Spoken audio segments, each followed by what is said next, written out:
V-Gold trusted gold buyers. మీరు తాకట్టు పెట్టిన బంగారాన్ని విడిపించి ఈ రోజు ఉన్న మార్కెట్ ధరకు కొనబడును. మీరు యాడ్ చేసుకోండి. నిజంగా కూడా ఎన్ని అబద్ధాలు, ఎన్ని మాటలు. ఉరకండి, తొందరగా పోండి, పరిగెత్తుకుంటూ పోండి, బ్యాంకు గురికి తెచ్చుకోండి. 2 లక్షల రుణం నేను వస్తున్నా రాగానే సోనియమ్మ మీద ఒట్టు మాఫీ చేస్తా అన్నాడు. డిసెంబర్ 9 నాడు సంతకం పెట్టేస్తా అన్నాడు. పిలిచిండు బ్యాంక్ వాళ్ళని పిలిచిండు. బ్యాంక్ వాళ్ళందరిని అడిగిండు, మరి 2 లక్షల దాకా రుణం మాఫీ చేయాలంటే ఎన్ని పైసలు అవుతాయి అని అడిగిండు. ఎన్ని పైసలు అయితే అంటే వాళ్ళు అన్నారు చాలా పైసలు అవుతాయి సార్ అని వాళ్ళు చెప్పారు. చాలా అంటే ఎంత అన్నాడు. దగ్గర 50,000 కోట్లు అవుతాయి సార్, కరెక్ట్గా చెప్పాలంటే 49,500 కోట్లు అవుతాయి సార్ అని చెప్పారు. చెప్తే ముఖ్యమంత్రికి గొంతులో రాయబడ్డట్టు అయింది. వామ్మో ఇదేమి రాని తెలియక చెప్తిమి, ఏదో ఒకటి చెప్తిమి ఎట్లా అని ఆలోచన చేసినాడు. ఆయన బట్టి ఇద్దరు కూర్చున్నారు, ఏం చేయాలా ఆలోచన చేసి తెల్లారి ముఖ్యమంత్రి గారు ఎక్కడో మీటింగ్లో మాట్లాడుతున్నాడు. 49,500 కోట్లని ముందు రోజే బ్యాంకులు చెప్పి పోతే తెల్లారి ముఖ్యమంత్రి గారు ఒక సభలో మాట్లాడతాడు. 40,000 కోట్లు నేను కట్టేస్తా, ఒక్క సంవత్సరం కడుపు కట్టుకుంటే 40,000 కోట్లు కట్టి పారేస్తా అన్నాడు. 9,000 కోట్లు మింగేసిండు రాత్రికి రాత్రి. 4 రోజులు అయింది క్యాబినెట్ మీటింగ్ పెట్టే. క్యాబినెట్కు రుణమాఫీ అని ఫైల్ తీసుకుపోయి ముఖ్యమంత్రి గారేమో 40,000 కోట్లు అని చెప్పే. 4 రోజుల తర్వాత క్యాబినెట్కు ఫైల్ పోతే రుణమాఫీ 31,000 కోట్లతోని రుణమాఫీ అని మళ్ళీ సపోర్ట్లు కొట్టే. మళ్ళీ 9,000 కోట్లు మింగిండు. తర్వాత మళ్ళీ చూస్తే అసెంబ్లీ పెట్టిండు, మేమందరం పోతుంది రుణమాఫీ ఏమో అని బడ్జెట్ పెట్టిండు. బడ్జెట్ కాడికి వచ్చే వరకు 26,000 కోట్లతోని రుణమాఫీ, మళ్ళీ 5,000 కోట్లు మింగిండు. మేం పరిశాన్యమా 7 వైరాలు. మళ్ళీ చూస్తే 4 రోజులకు సాగు కబురు సల్లగా బట్టి గారు చెప్పే. ఎప్పుడు మళ్ళీ బ్యాంకులతో మీటింగ్ పెట్టిండు. అందులో తెలుగులో మాట్లాడితే మనకు తెలుస్తుందని చెప్పి వాళ్ళతో ఇంగ్లీష్లో మాట్లాడుతున్నాడు. మన దానిలో కూడా అంత ఇంత ఇంగ్లీష్ వచ్చిన వాళ్ళు ఉన్నారు కదా, ఈ ప్రవీణ్ అన్న లెక్క నా లెక్క. మేము చదువుకున్నాం కొద్దిగా, బట్టి అన్నంత తెలివి లేకపోవచ్చు కానీ మాకు కూడా కోస్తా ఉన్నది కదా. వాళ్ళకి చెప్తున్నాడు ఇంగ్లీష్లో, ఎవరు బట్టి ఇగో మేము పైసలు వేసినాం కానీ మీరు ఇంకా 11-12,000 కోట్లు కూడా ఇవ్వలేదు కదా రుణమాఫీకి అని తిడుతున్నాడు వాళ్ళని ఇంగ్లీష్లో.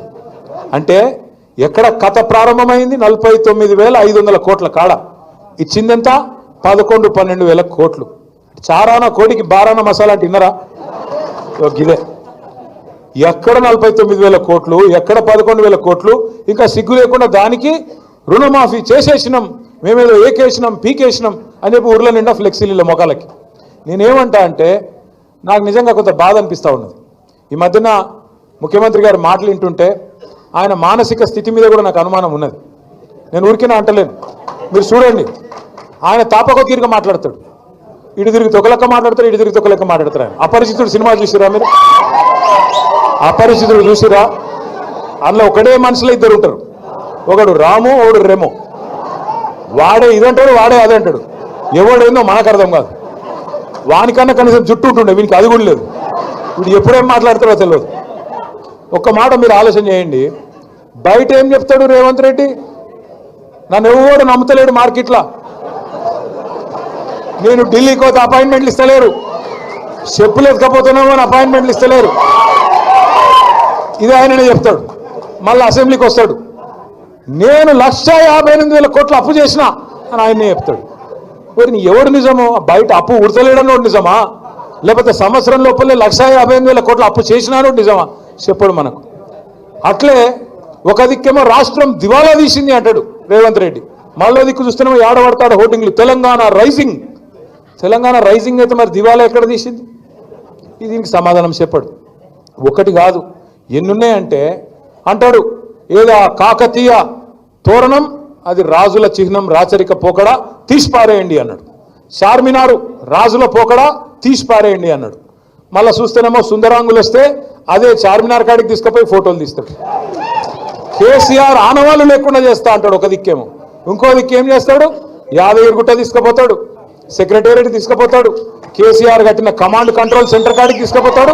మళ్ళీ అదే దిక్కు, ఎందుకంటే అప్పుడు నిజాం కట్టిన చార్మినారు, తర్వాత మళ్ళీ కేసీఆర్ కట్టిన secretariat, command control centre, T hub, Yadagirigutta, Buddhavanam. మళ్ళీ కాంగ్రెస్ వాళ్ళు కట్టి పీకి పందిరేసిన ఏమైనా ఉన్నాయంటే మేమే బెబ్బెబ్బే ఏం చూపెట్టాలి మరి?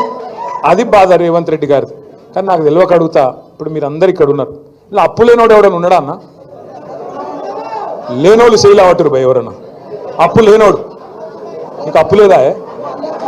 నేను అసెంబ్లీలో అడిగితే ఎవరు శైలి అవటలు, ఎమ్మెల్యేలు అందరూ ఒక్కడు శైలి అవట్టిండు బట్టి విక్రమార్క. ఇక మరి 20% 30% ఉన్నట్టున్నది, అందుకే ఆయన ఒక్కడికి మాత్రం సేఫ్ ఉన్నాడు, మిగతా వాళ్ళకి మాత్రం అప్పులు ఉన్నాయంట. ఎందుకంటున్నా అంటే అప్పున్నా లోపల ఎన్ని కష్టాలున్నా, కుటుంబాన్ని నడిపే కుటుంబ పెద్ద, లోపల బనీన్ల పొక్కలున్నా ఏం చెప్తాం, బయటికి మాత్రం కడక అంగి వేసుకొని నాకేమైందిరా కదా, లోపల బనీన్ల పొక్కలున్నా బయటికి మాత్రం ఏం చెప్తాం, నాకేమైందిరా, నాకు ₹1,00,000 ఇస్తే తెల్లారి వరకు కడతా అంటాం, అంతేనా? కానీ ఎవడన్నా ముఖ్యమంత్రి అంటోడు నన్ను కోసుక తింటారు వే, నాకు అక్కడ పైసలు లేవు, ఎవడన్నా మాట్లాడతాడు అంటే నాకు అర్థం కాదు. నా రాష్ట్రం ఎయిడ్స్ పేషెంట్, నా రాష్ట్రం క్యాన్సర్ పేషెంట్, ఎవడన్నా వస్తాడా నీ కాడికి? ఎయిడ్స్ పేషెంట్ ఎవడన్నా ముట్టుకుంటాడా? మరి గదే నేననేది, గిట్లా మాట్లాడేటోడు మన కర్మగాలి మన ముఖ్యమంత్రి అయి సచ్చింది. నేనేమంటా అంటే దయచేసి ఇంకో 3 ఏళ్ళు ఈ దరిద్రం మనం అనుభవించాల్సిందే, మనకు వేరే మార్గం లేదు. మీ గద్వాలకు మార్గం ఉంది, తొందరలో ఉప ఎన్నిక వస్తుంది, మళ్ళా గులాబీ జెండా ఎగురుతుంది, బరాబర్ గెలుస్తాం. వాస్తవానికి శ్రీనివాస్ గౌడ్ గారు కరెక్ట్గా చెప్పినాడు. వాళ్ళు ఎలక్షన్లు పెట్టడానికి భయపడుతున్నారు. ఏడ ఎలక్షన్ పెడితే ఈ బలుగుతుందేమో, ఏడ పదవి పోతుందేమో అని భయం అయితే బాగున్నది లోపల. కానీ రేపు గట్టులో కానీ, కేటీదొడ్లో కానీ, దరూర్లో కానీ, ఏ మండల్లో కానీ రేపు కారు గుర్తు మీద ఎవరు నిలబడ్డా కారు 200 స్పీడ్తో ఉరకాలి.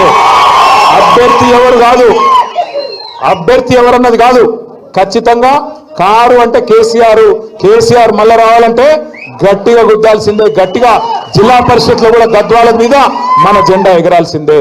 నేను మిమ్మల్ని అందరినీ ప్రార్థించేది ఒకటే, కాంగ్రెస్ చేస్తున్న మోసాన్ని, బీజేపీ బూటకపు వ్యవహారాన్ని ఊరూరికి తీసుకొని పోవాల్సిన బాధ్యత మన మీదనే ఉన్నది. మళ్ళా తెలంగాణకు ఎన్నటికైనా గులాబీ జెండా అనే గుండె ధైర్యం అనే మాట నేను మీ అందరూ విజ్ఞప్తి చేస్తా ఉన్నా. మిగతా పార్టీలు, ఢిల్లీ పార్టీలు నమ్ముకుంటే ఎంత మోసం జరుగుతుందో కేసీఆర్ గారు మనకు ఎలక్షన్కి ముందే చెప్పిండు, చిలకకు చెప్పినట్టు చెప్పిండు. కానీ మనమే ఇన్లే. చాలా మంది మోసపోయినారు, రైతులు కానీ మిగతా వాళ్ళు కానీ. మా ఆడబిడ్డలు కూడా మోసపోయినారు. తులం బంగారం అంటే మోసపోతురి. ఇలా వాడు గోల్డ్ కాదు కదా, రోల్డ్ కూడా ఇయ్యడు వాడికి అంత లంగవాడు. అట్లాంటి వాళ్ళు నిజంగా ప్రస్తుతం ఉన్నటువంటి సమాజం దేనికి ప్రయారిటీ ఇస్తుంది? ఆర్థిక సంబంధాల చుట్టూ మాత్రమే తిరుగుతుంది.